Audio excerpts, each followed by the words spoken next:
Mapchats.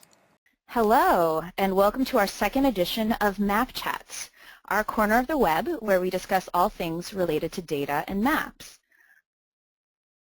I'm your moderator today, Katie Nelson. I'm Associate Director of Data and Product Development here at PolicyMap.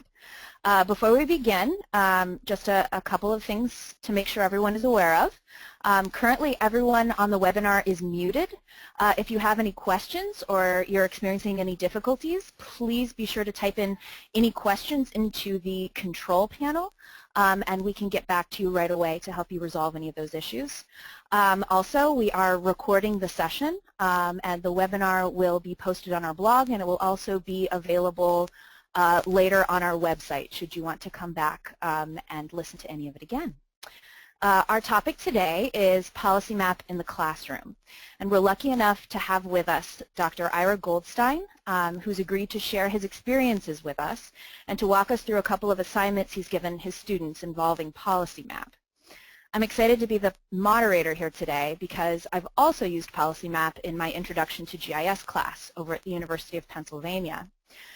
The course I taught was dedicated entirely to GIS, and I used PolicyMap in a few different ways to introduce spatial concepts, to conceptualize what GIS is and what it does, and then to talk a lot about data and about census geographies. So if there are people here on the webinar that are wondering specifically about using PolicyMap in GIS courses, maybe that's something that we could take up later in the Q&A, later in the webinar. But I've also worked with Ira in his class in research methods. So I've seen firsthand someone who has really effectively incorporated PolicyMap into his classes, and I think he's the perfect speaker to have with us here today. Ira Goldstein is president of the Reinvestment Fund's Policy Solutions team, where he leads all research related to TRF's organizational goals and mission.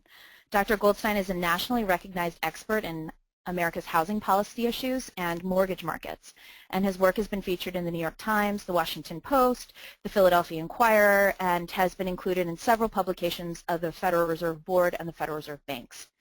And for more than 20 years, Dr. Goldstein has served as a lecturer at the University of Pennsylvania, teaching courses in social science and research methods, including spatial analysis.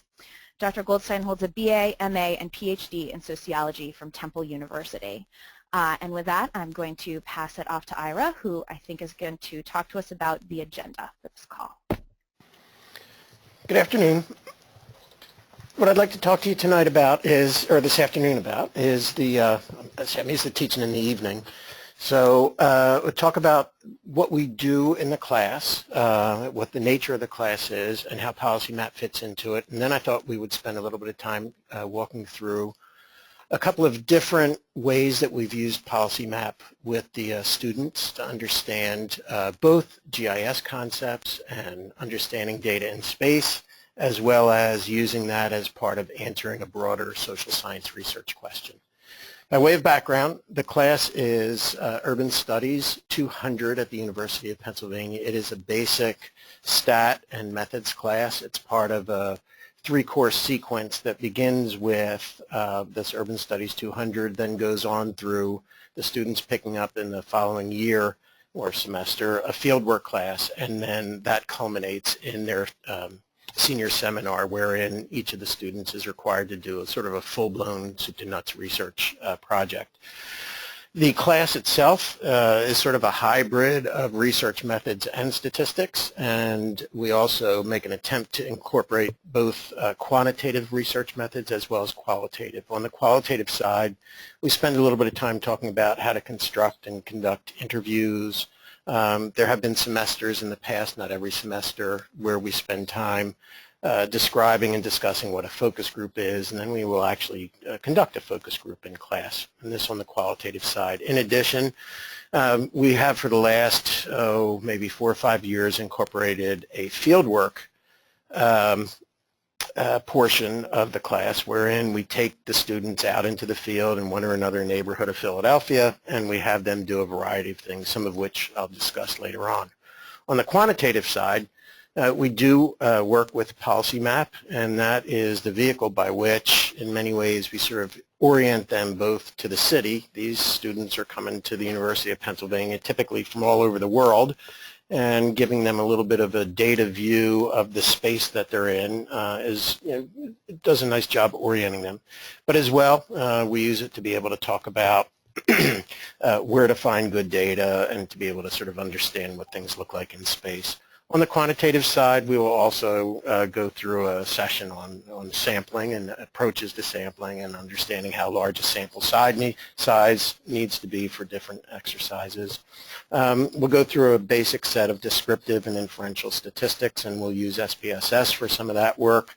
I like to have the students spend a lot of time digging into really sort of understanding what data looks like, and I approach it from the orientation really in a body of work that was sort of largely called the exploratory data analysis field. We'll then, with SPSS, work the students up through things like looking at differences of means and understanding when they're statistically significant, and crosstabs and statistical significance in that context as well.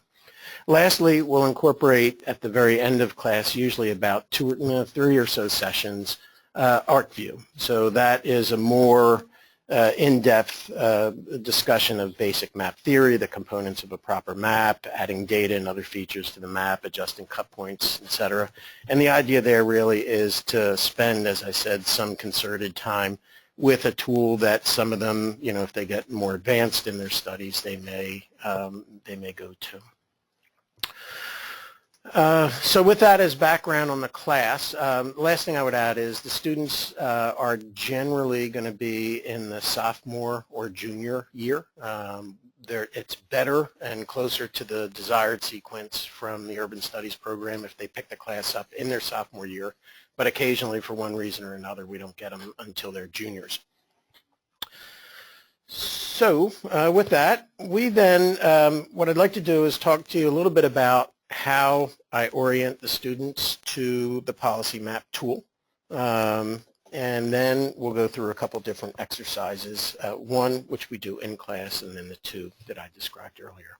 So the first thing is we talk about the PolicyMap tool really as a way of observing what it looks like when we talk to them about the census data collection process. And we talk to them a little bit about the Census Bureau sends out forms to households, and those households have addresses, and those addresses are then placed into larger and larger census geographies like census block group, census tracts, etc.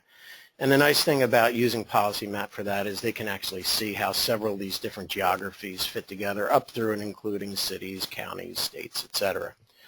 I will generally talk to them about the map tool itself, and orient them firstly to the general categories of data that are available. I will try and spend a little bit of time trying to distinguish for them the difference between the data elements that come up and color the map, like population, households, etc., as opposed to those things that show up as, for example, data points. So they might be, specific addressed events like Superfund sites or grocery stores or things of that nature. So we go through the various types of data that are there and how they're categorized.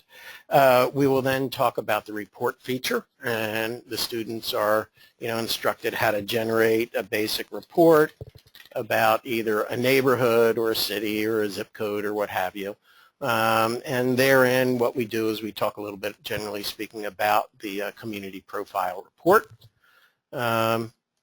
which is very easily accessed just by clicking on that report tab up at the very top, and it comes to the area that we want them to see, and then they're really thrilled that within literally a matter of seconds they get a whole host of data that speaks to the population, the race, the age distribution, etc. of the city that they're sitting in to go to school.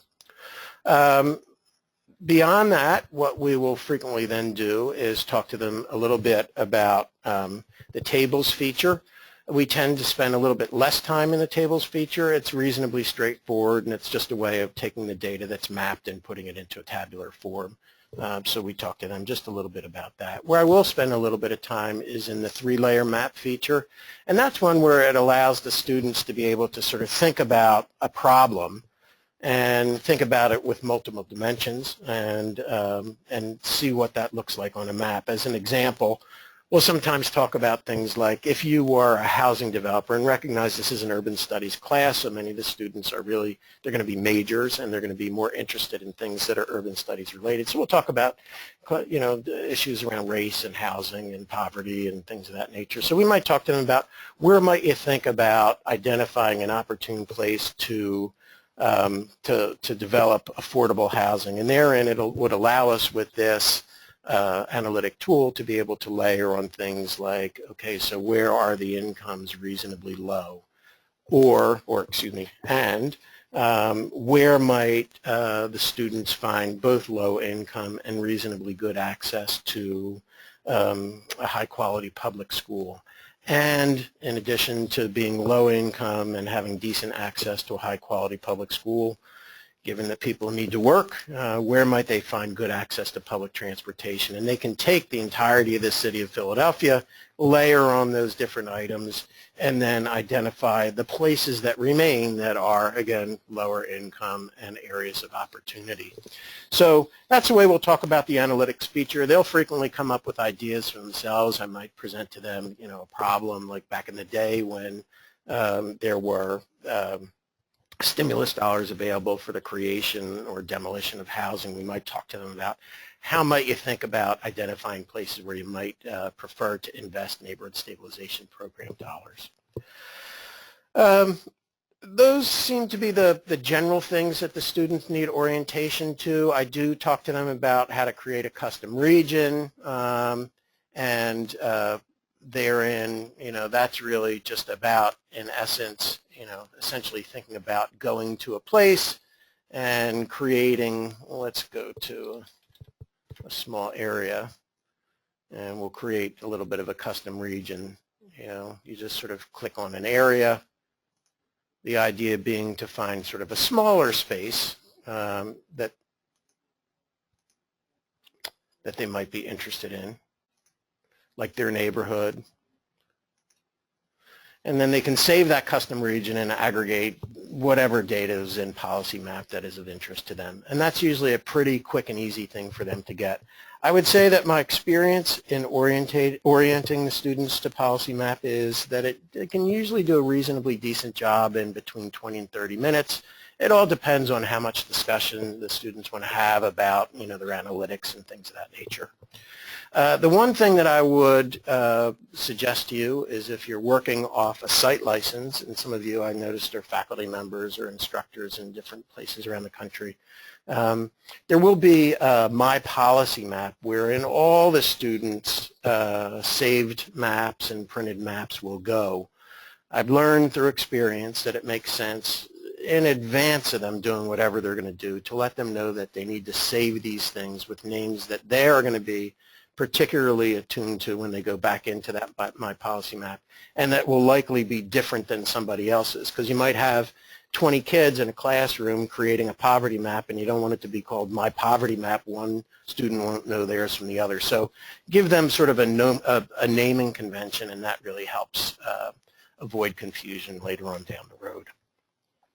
We then will do, after we do this 20 to 30 minutes worth of instruction, I'll generally have them do a little bit of an exercise where I say, you know, in essence, go to your neighborhood that you grew up in or the neighborhood that you now live in, identify the boundaries of that, in other words, create a custom region, and then do a variety of different things with that. I like to have them generate some data through maps, might have them generate some tables. And what I'll ask them to do is to do that with an eye towards the basic kinds of things that you'd like to understand about an area.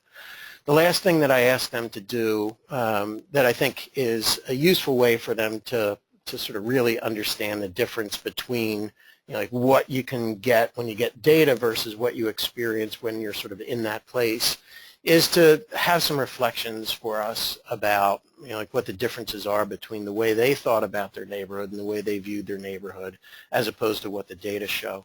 Interestingly, a lot of students have very different kinds of views as to the level of racial heterogeneity that might have existed or ethnic heterogeneity that might have existed within their neighborhoods of origin, whereas they think it might have been reasonably heterogeneous, and then they draw it up on a map and it tends to be predominantly one race or another.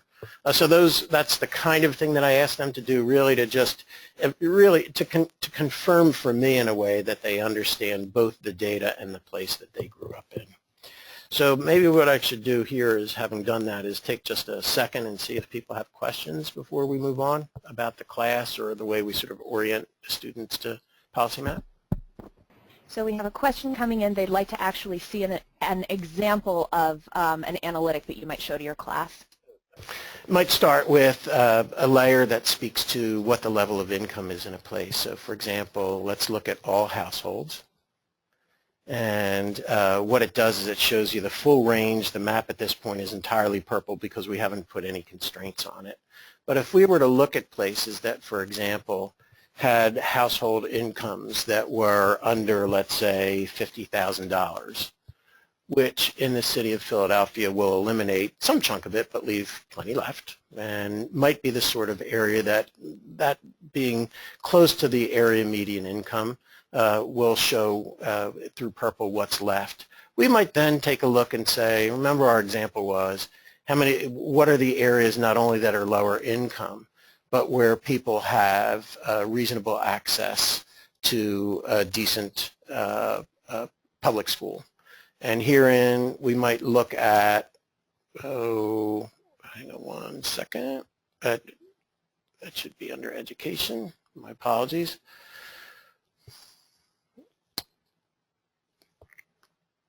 Distance to nearest high-performing public school, and let's just go for public elementaries. And here and again, we haven't changed the map much because we haven't put any limitations on it, but I might say let's look at those areas now that are not only lower income, but are within 2 miles of a high-performing public school.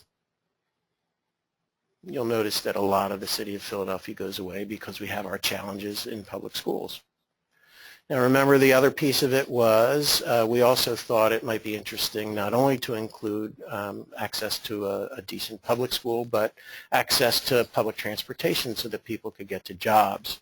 And herein, we might want to look at distance to the nearest transit stop. And we might say, let's assume that people don't want to walk more than half a mile to a public transit stop.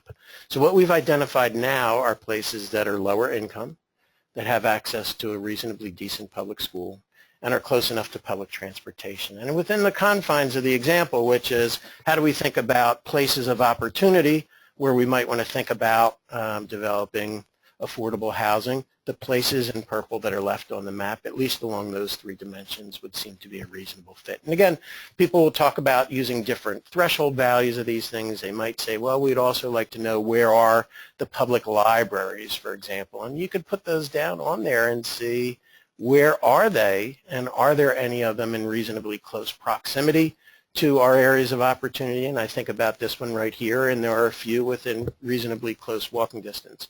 You could then even click on that. Oops, hang on one second. And learn that is the Ramonita de Rodriguez branch of the public library, right? And that's right there. So that's a sample analytic of the way we might do things. And again, the students will, once they see that, their imaginations start to run wild in terms of trying to think about how is it that we could use these data to figure out the answer, the spatial answer to a particular problem that they're trying to solve. Okay, so now let's talk about the in-class exercise briefly. Just to recap, what we do there is we then take them and that we have them draw out a description of their neighborhood. We have them get the data for that neighborhood, and then, literally just with that one, we are trying to get them hands-on with PolicyMap, and they will take and, draw out a few maps, generate a few data data tables, and then write some reflections about that. That's a reasonably short thing, and it's, again, designed just to get them started. What I'd like to talk to you now about for a little bit is one of the exercises that we have been doing for the last couple years.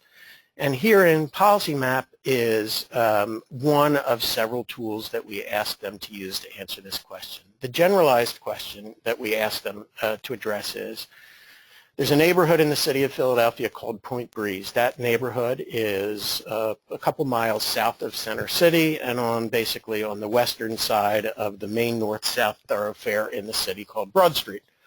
And it is an area that has historically been sort of a working class, lower income African-American area, and it is reputed today to be undergoing a variety of different changes. So what I ask the students to do in the class is to essentially answer the question, is Point Breeze undergoing gentrification? To that end, we ask them to do a variety of different things. What we do is we ask them to go into the literature, into the professional scientific literature, and identify a few pieces of literature from which they can generate for themselves a working or an operational definition. In addition to that, we actually take the students out into the field. We generate, we develop a walking tour of the area. So we'll have the students hop on the subway, meet us at a particular stop that's reasonably close to the Point Breeze area, and we'll then, with a PolicyMap map that has certain data on it, as well as sort of a Google map that has the walking tour on it, so that the students are able to identify, with great specificity, street names and hundreds and things like that, so they know exactly where they are. So we'll do that walking tour. That is it's a 3-hour class. We usually, just because it starts to get dark, we'll usually spend about 2.5 hours in the field walking around. And that really is designed both to give them the general orientation of the area, but then also to get a little bit of instruction about, a bit about the history of the area, the context within which that area sits, but also how do you make observations in some systematic way when you're in the field.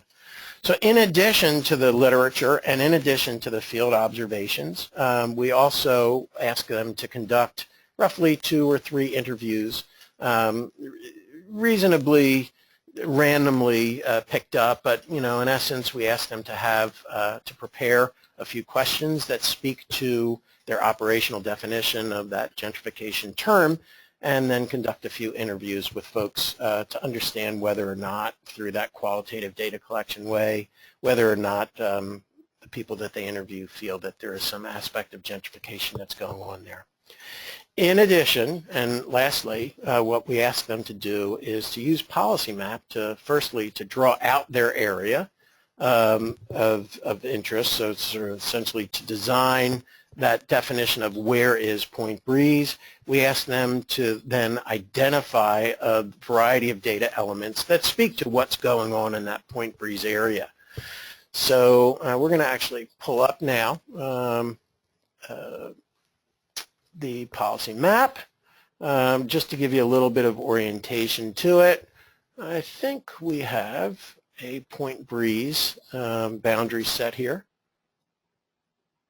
You'll notice one of the things I just did that makes it a little faster is you can sort all these customized areas by alphabetically. So if you know where, if you know what you've named it, that's it. So what you're seeing now is a lightly shaded area that starts on what's known as Washington Avenue, goes all the way over to 25th, down to Moore, and then this Broad Street is that main north-south thoroughfare that I mentioned. Inasmuch as this is a custom region, you could actually quickly generate a report, a neighborhood profile report, just by clicking on that very quickly.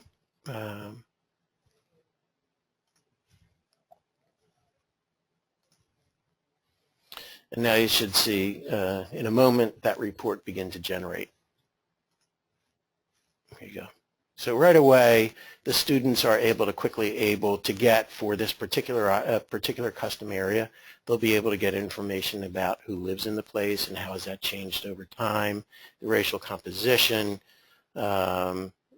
the ethnicity of the area, the distribution of ages. Many of these things, for those of you who are attuned to what the concept of gentrification means, many of these things are the kinds of things that the students would have seen as being indicative of gentrification and probably would have folded into their operational definition. So right away, this begins to give them a little bit of the fundamental data that they need to be able to address the question. In addition, the students will generate a set of maps. Frequently, they'll do things like, they'll lay on the home sale prices. And here, now the map is being shaded by the typical sale prices within an area. We instruct them that they can change not only the ranges, but they can change the colors. Sometimes the students prefer to be working with a different color. It's pure preference, taste and preference, nothing functional about that. And in addition, the students will frequently, because oftentimes their operational definitions will have had them pay attention to, for example, the fact that home values may have changed, they might look at how these home prices will have changed from, for example, 3 years ago or 5 years ago. And so each one of these things that they look at, they might generate a map and a table for the racial distribution, for the home sale price changes. You'll notice this is an area wherein, at least on the eastern and northeastern side of the area, a lot of these block groups are places where those home sale prices have really pushed up quickly. And that's largely because as they learn from other things, that there's a lot of development pressure coming down into Point Breeze from the north and into Point Breeze from the east. And the students are able to actually discern that both in the data tables and then through their field observations and interviews that, people are telling them we're starting to feel the pressure from over here on Passyunk Avenue and people are starting to move over, or the Graduate Hospital area up here, the people are, they're being priced out of there, so they're pushing down into Point Breeze. So the idea is they're able to sort of take that operational definition to break it down into some data components that they're able to sort of see and display in PolicyMap, and to do that and to sort of move ahead. Ultimately, what I want them to do is to be able to answer that question, does gentrification take place? And I would say this last semester, probably 90 or so % of the students believed that gentrification was in fact taking place in this area, and I thought that they did a terrific job in the main by folding together both this quantitative data and spatial data that PolicyMap afforded to them, as well as their physical observations in the field, as well as the interviews that they conducted. So lastly, let's say what worked well and what didn't work well in this example. I think that they did a terrific job in the main in terms of thinking about what data elements that they wanted to map and how to display them. I thought that they did a really nice job pulling together all these different data sources. The challenges, I thought, and that, these are, I haven't figured out how to overcome these challenges because they've now repeated in a few different settings. Students didn't always pay attention to the geography. So if you notice on the map, within the legend, it'll say that the data are shaded by block group. And, the kids are really interested, the students are really interested in things like crime. Well, PolicyMap has data for the city of Philadelphia on crime, but it is for the entirety of the city of Philadelphia. So they don't necessarily notice that their whole area is shaded a particular way, and that's largely because the data represents the whole city, not just Point Breeze. So, I suggest that, if you use an exercise like this and you're trying to sort of avoid the pitfalls that I seem to sort of continuously hop into, that you sort of reaffirm for the students how important it is to look at that shaded by within the legend. I think that the students didn't always pay as much attention as I would have liked in terms of adjusting the cut points in their maps to be able to reflect what's going on in a small geography. One set of cut points that might work well for the entirety of a city doesn't work necessarily as well when you're dealing with a neighborhood. And so the adjustments there, I think it's helpful to reaffirm the importance of those. I think that, and I touched on this earlier, the saving of maps to a site license, therein the kids didn't always do a terrific job naming their things in a unique way so that their maps didn't get confused with somebody else's. So I would sort of reaffirm, and I think next semester I'm going to actually give them a map save name or a map save prefix or something like that so that they always know what's theirs. And lastly, on the printing, they were not always able to get exactly what they wanted, and some of them were pretty creative about taking the PDF or the JPEG file that came out of PolicyMap and then bringing it into some other program that allowed to sort of chop it up and do what they wanted to do. But in doing that, occasionally they would do things like lop off the title or lop off the legend, and so you're looking at a map and you didn't always know exactly what you had.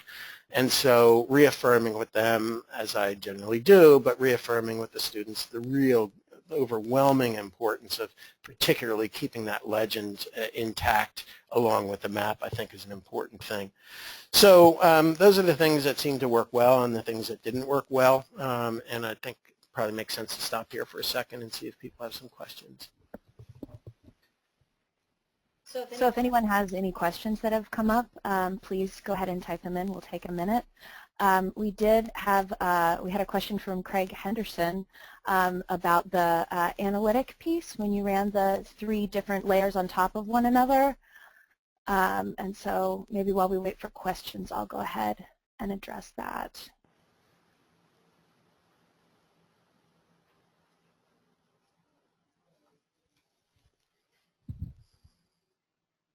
Okay. And the 3-layer map that Ira ran just a few minutes ago, it looks like is still here. And so the question was about actually getting the data values underneath this data. If you click on any of these areas, the information bubble will open and it'll give you the exact values for this specific block group or census tract for each of these 3 different data indicators.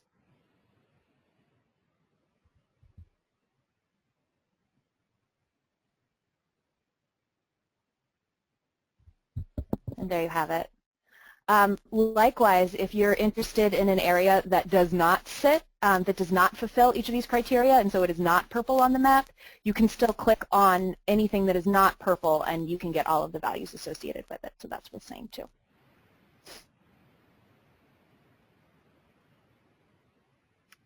And I think that covers the questions for now. Ira, did you want to go on to the last example? Sure. So the last example is one that has some common elements to it from the previous example, but incorporated something different. In this example, what we did was to ask the students to do something less in the way of answering a very specific question, like, is gentrification taking place within this particular neighborhood within the city of Philadelphia, named Point Breeze, but to go into a neighborhood known as Chinatown North. You're going to see on your screen a map of a section of Philadelphia. This is sort of near the inner core of the city. Our downtown is really sort of in the lower left-hand corner of the map, basically. But what you're seeing now is a few areas that we identified for them. Taken together, they constitute what's known as Chinatown North. And our goal here was to put students into groups and then give them instruction on how to go out and collect data as part of their time in the field. The particular data that we wanted them to collect included data on whether or not buildings were under renovation, whether or not they were empty or new. We also wanted them to get some information about condition, and then we had some particular interest because of some other work that we were doing and some other discussions that we were having in class on identifying those buildings that were used broadly within a set of activities that you might consider part of the arts and culture sector of the city of Philadelphia. So what you're seeing now is us having broken up this Chinatown North area into 14 different areas, and then each area based on, they're not geographically the same size, but in terms of buildings they were roughly the same. And each student was put into a team of 2. and then each team of 2 was assigned to a different part of Chinatown North, and the objective for them was to go out and code that data. In addition, on the coding of the data, what we had them do was to look at, we prepared for them a basic Excel sheet that included some of the fields that are necessary to be able to geocode the data, as well as we gave them on another tab of that spreadsheet the codes that we want them to incorporate. So if a building was totally vacant, they were in that field, they would put a 0, partially occupied, fully occupied. As you can see, these were the basic traits that we wanted to collect for them. And again, the idea was they would fill out the address, this portion was filled in, and then they would fill out these other pieces for each of the properties that they surveyed. And again, students were in teams of 2. That was, as I said, it really, to me, when you send kids out into neighborhoods within the city, I felt a little more secure sending them out from a personal safety perspective, putting them into teams of 2, and then also the idea of, making sure that they were each sort of keeping track of what the other was doing in terms of the coding of the data. The assignment that we gave, as I said, has some very common elements to the one that we did on gentrification, but herein what we wanted them to do was code data. We wanted them to make observations. We wanted them to conduct a couple interviews, and then we wanted them to take the data that they collected, and then together we all took those data and we geocoded them using the data loader within PolicyMap and created a series of databases that allowed the students to see their points on the map. And so, hang on once. We're going to go back to the map now. The map itself. PolicyMap. There we go. Okay, so what I'd like to do is go back to the map, and we're going to basically remove this data layer. Chinatown North is going to be north. It's going to be up in this area here. And then what I want to do is show you some of the data that the students collected. Firstly, we put in, here's a database that reflects some of their renovated properties. So whatever we know about that property carried through. And if you click on it, you can see that it was a property at 1234 Hamilton Street. It was under renovation. It was arts related. It was not new construction, et cetera. So whatever we know about any of these particular databases, any of these particular data items we can see. We also had them put on whether or not there were any new properties. We also coded whether or not these were some arts-related properties. And lastly, we looked at whether or not the properties were fully occupied. As you can see, this is an area, and the area that we're looking at is not exactly Chinatown North. I will pull that up for you in 1 second.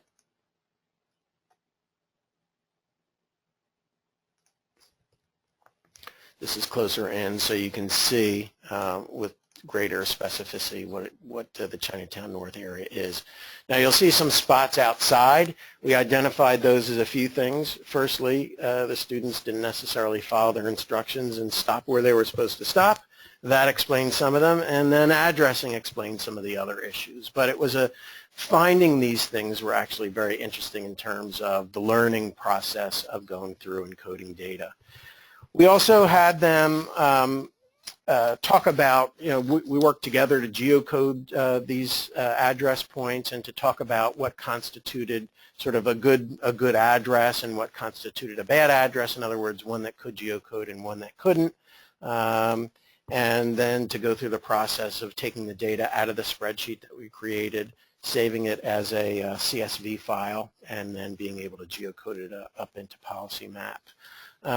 We had them look at it with respect, in as much as this is known as Chinatown North, the idea was this is an area that really is sort of north of what's known as Chinatown in the city of Philadelphia, but actually is not itself yet an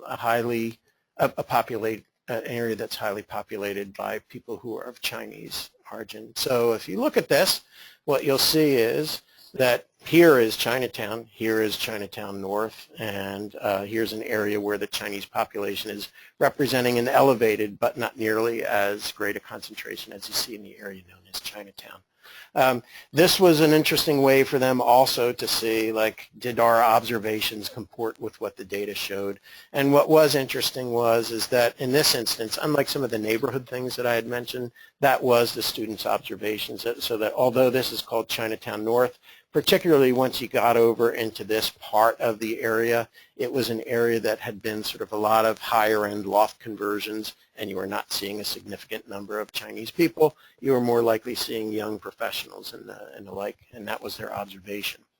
So in terms of what worked well and what didn't work well, I thought it was a useful experience, and I think the students thought it was a useful experience to get the time in the field. And I think that it was a useful experience for them to get the experience of coding data while they were in the field. And it was a useful experience getting them to really sort of play around with this notion of we have data that array as a series of points or addresses, and then other data that sort of display as shading a space. So that part worked very well. The difficulty I think that they experience, some of this is PolicyMap related and some of it isn't, quite frankly. You know, part of it is that when you ask students to code the addresses of vacant lots, they tend not to have address signs on them. And so they had a hard time sometimes estimating what the address was. But that's part of, I think, really sort of understanding the process itself. That struggling with that was important. Some of the properties in this area, because it was you know, previously sort of a manufacturing area, some of the addresses had things like 1010-1020 Carlton Street. Well, an address like that does not geocode, so we had to sort of discuss and then sort of go how to fix it and how to go back and edit the database and put it back in so that it could geocode. I think one of the things that was a limitation of the way the geocoder worked was we had to, as you saw, the data are put up there in 4 different databases. The way the geocoder works, you can put up the points, but you can't necessarily show each of the attributes separately. But that was actually a good reason for me to spend a little bit of time with them talking through what's the process of, you know, sorting your database, creating the extract, and then geocoding them. But what is nice is after you've geocoded the database and cleaned it up, those data elements do come out with XY coordinates. And so having cleaned the database once, you don't have to go through and geocode and clean it each and every time. The next time, the second time, once you sort of create your extraction and want to put the rest up, it's a much easier geocode to have it geocode with the X and Y coordinates that easily export out of PolicyMap. Lastly, this is a pretty small area, and it's an area that's undergoing reasonably rapid change. And it is now just 3 block groups. And I think that there was a little bit of a limitation there, and this is not necessarily a PolicyMap limitation. It really is a limitation of secondary data sources like the census, that the geography of 3 block groups in this area was not quite tight enough for them to see in the data the kinds of things that they were observing on the ground through their sort of first-hand field observations. But other than that, it was an exercise that we thought worked really well with them. It's an exercise that the kids actually enjoyed, and quite frankly, in a stat methods class, there's not a lot that they really enjoy, but this was something that they found a little bit entertaining and a little bit fun. And so in retrospect, I think probably the next time I'm thinking about in the fall doing something that is sort of a hybrid of these 2 things, like do the gentrification exercise, but then actually have them code certain things that derive from their operational definitions. So with that, I will stop, and if people have questions, it'd be great to talk about them. Okay, thank you, Ira. That was fantastic. We have, I think, 10 to 15 minutes for questions, and we have a few that are here. But if you have any questions, please do type them into the control panel in the next few minutes, so we can be sure to get to them before the end of the webinar. The first one is from Mary Brown in Chicago, who wants to know how much GIS experience do your students usually have when they enter your class?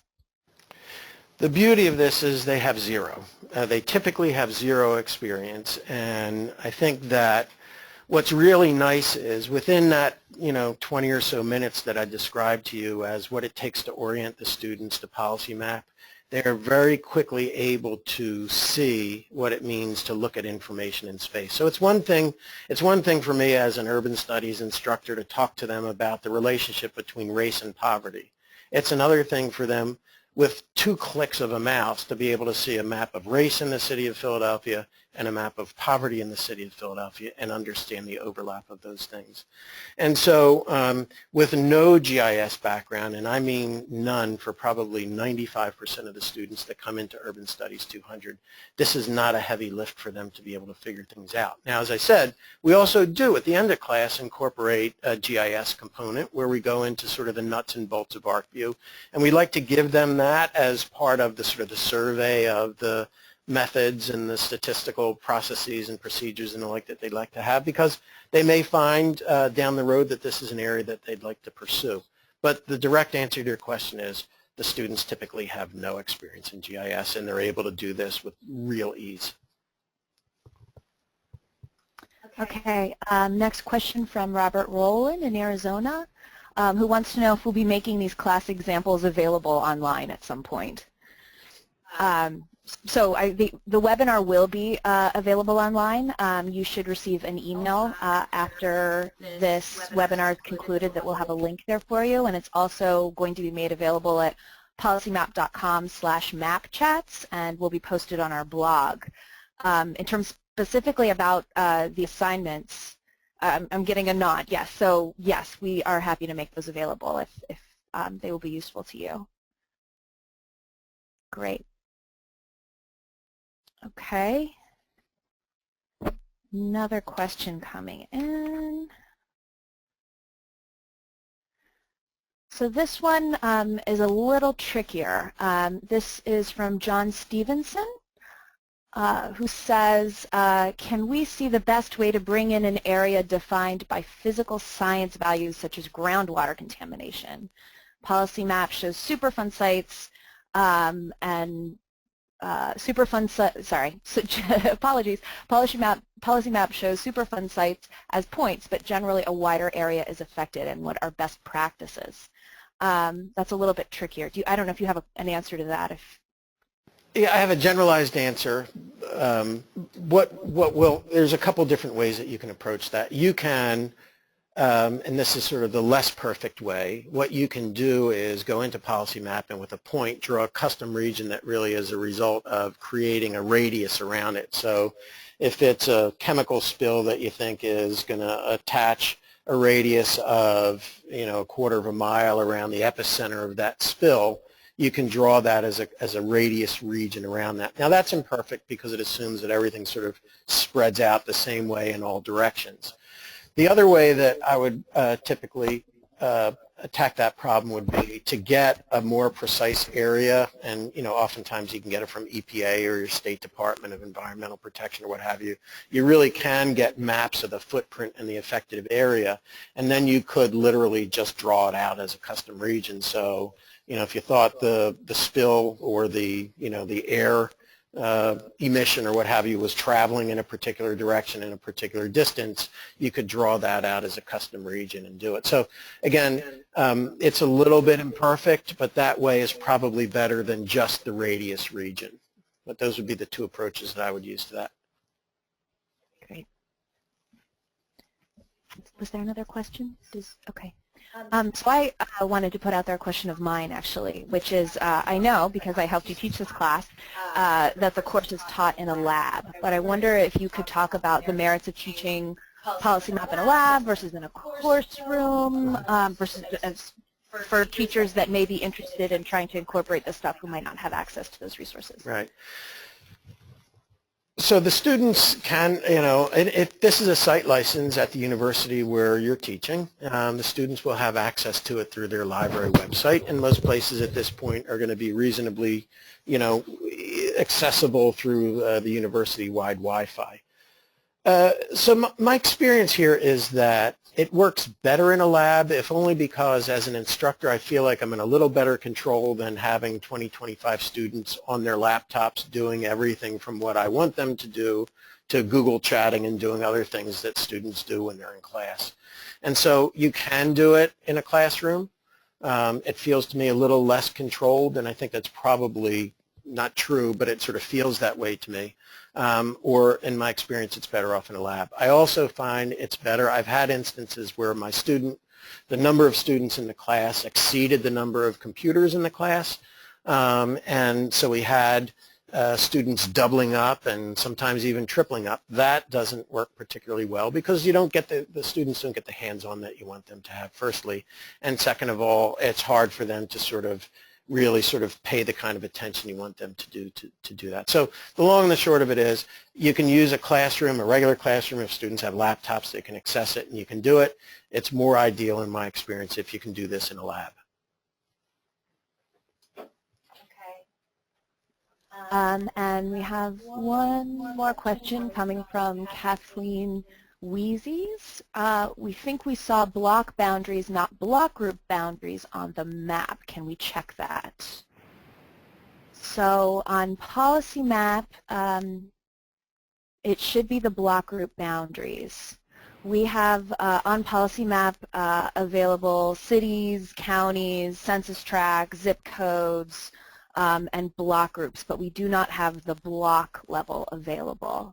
And it looks like there's a follow-up question. Is there a way for the map to show the block group boundaries when you aren't clicking on them? Right now, they are in the same value range, so they blend together. Yeah, and the answer to that is if you click on the Map Boundaries menu below the map, there's the ability to click on and off the boundaries. And with the boundaries will come the labels that tell you the actual FIPS code number for the block group. Do we have time for one more question? From Veronica Papalardo in Baltimore, who says, you mentioned a few helpful examples, but I'm teaching a public health course. Do you have health data on the site license? We do. So Ira mentioned that all of the data is sorted by data category across the top of the map, and we do have a health tab that has as detailed information as we've been able to find, and you can see it's organized by category. So we have physical health, infant and maternal health, information on insurance, federal programs, food access. So that's what we have available.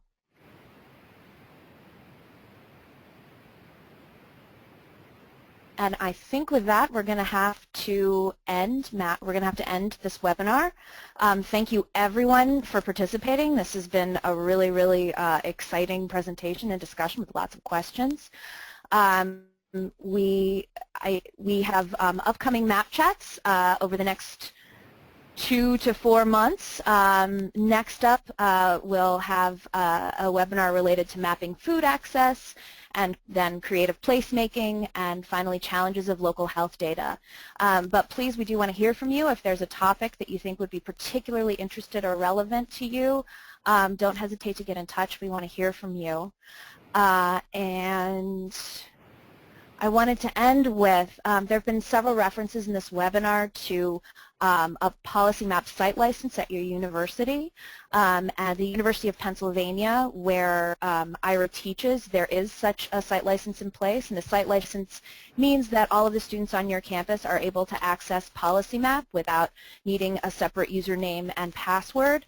If you are interested in trialing a PolicyMap site license or to find out more, please do get in touch with us. PolicyMap.com/subscribe site license. And if you have any other questions, don't hesitate to get in touch. Here is our contact information and phone number.